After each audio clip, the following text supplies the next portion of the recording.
Uşaqlar, biz bugün sizlə nişastaya aid təcrübə aparacağıq. Bizim burada varımızdır buğda nişastası və varımızdır düyü nişastası.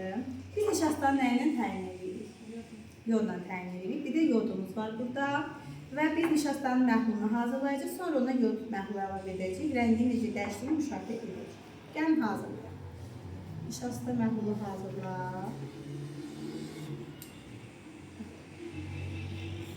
Su tök.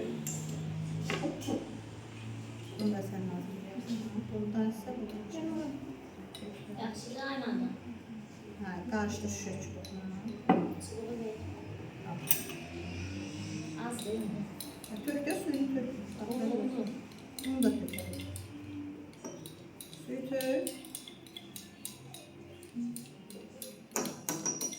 Hə, doldur. Biraz da tök. Yavaş. Tökəlim. Tök.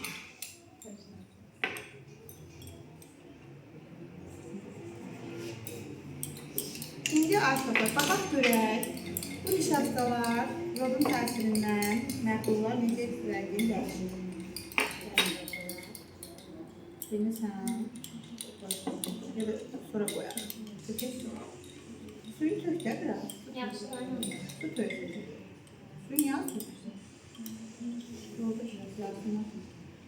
Burada başqa rənglər yodulması qalır. Əvəz.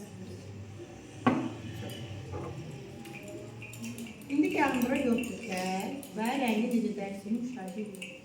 Görürsünüz? Var. Saxla. Gözünü sağ ol. Hə. Aha. İndi bunu qarışdır. Bir qarışdır. Hesabı tökək. Niyə vurduğunu şurası qalır. Hə, qarışdır.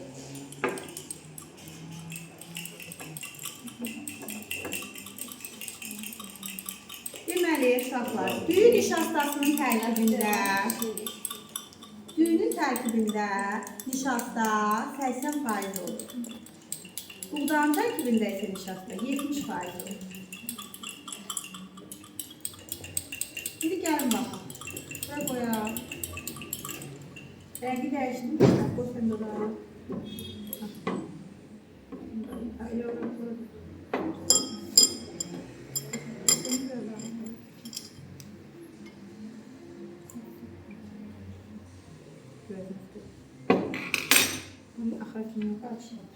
Sizcə bunun hansının rəngi daha tündür?